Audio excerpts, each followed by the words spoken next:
Our own people who happen to be working or studying outside, and they are obviously facing a very difficult situation in other parts of the country.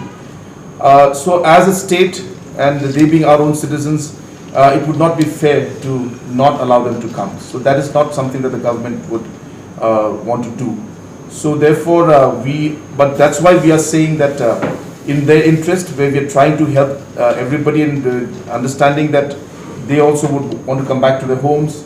We are not going to stop them, but we are urging them to please be very careful while they return and to follow the protocols and to ensure that they follow this advisory of isolating themselves at least for 7 days, and if symptoms come up, then test again and again isolate themselves for the necessary time frame. So therefore, we need the cooperation of the citizens and the returnees especially.